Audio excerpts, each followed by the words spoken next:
दोस्तों नमस्कार, GKL Hindi news देख रहे हैं आप। मैं हूं आपके साथ रश्मि नेकी बेस्ट और बात करते हैं आज की खास खबर की।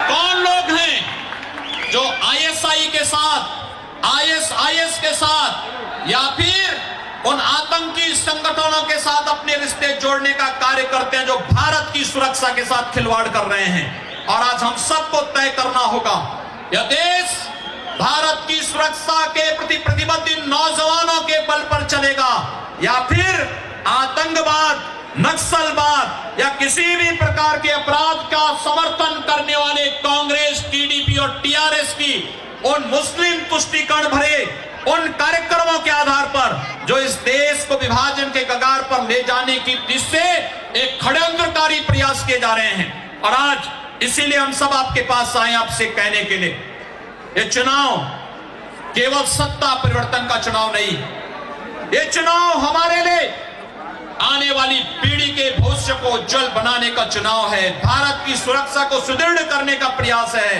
आप याद करिए, कांग्रेस और भारतीय जनता पार्टी में अंतर क्या है।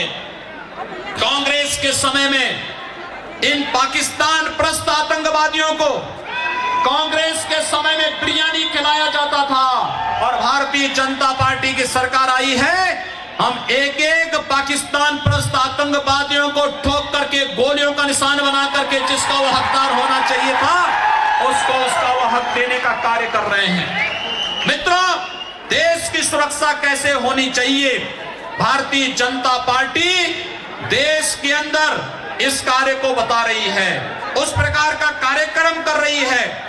इस देश के अंदर कल्याणकारी योजनाओं का लाभ बिना भेदभाव के प्रत्येक नागरिक तक कैसे मिलनी चाहिए, यह कार्य भारतीय जनता पार्टी पूरे देश के अंदर कर रही है।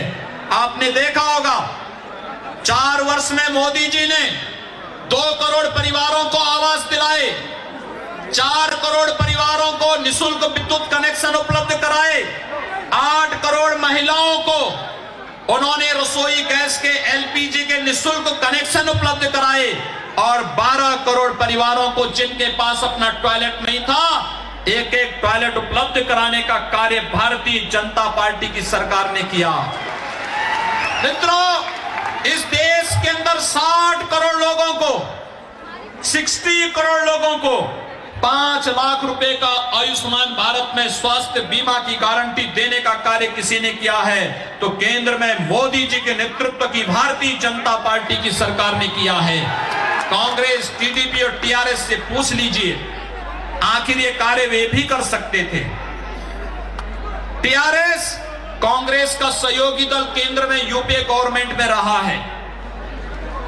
TDP आंध्र प्रदेश में कई बार शासन की है।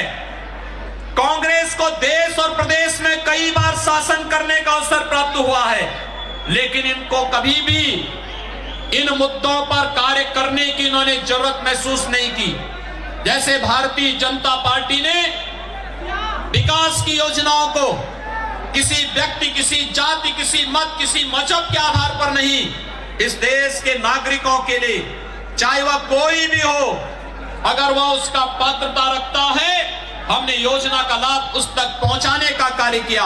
लेकिन कांग्रेस के समय में ऐसा नहीं होता था, TRS के समय ऐसा नहीं होता था और ये लोग उसी तर्ज पर आज कार्य कर रहे हैं। आपने देखा होगा, डॉक्टर मनमोहन सिंह जी प्रधानमंत्री थे, प्रधानमंत्री के रूप में उनका वक्तव्य आया था कि देश के संसाधनों पर पहला अधिकार इस देश के मुसलमानों का है। मित्रों, मैं आपसे पूछना चाहता हूं कि अगर देश के संसाधनों पर मुसलमानों का पहला अधिकार है, इस देश का गरीब कहां जाएगा, इस देश का अनुसूचित जाति, जनजाति, पिछड़ी जाति का नागरिक कहां जाएगा, इस देश का सामान्य नागरिक कहां जाएगा। कांग्रेस तुष्टीकरण पर खेल करके देश के हितों के साथ खिलवाड़ करना चाहती है।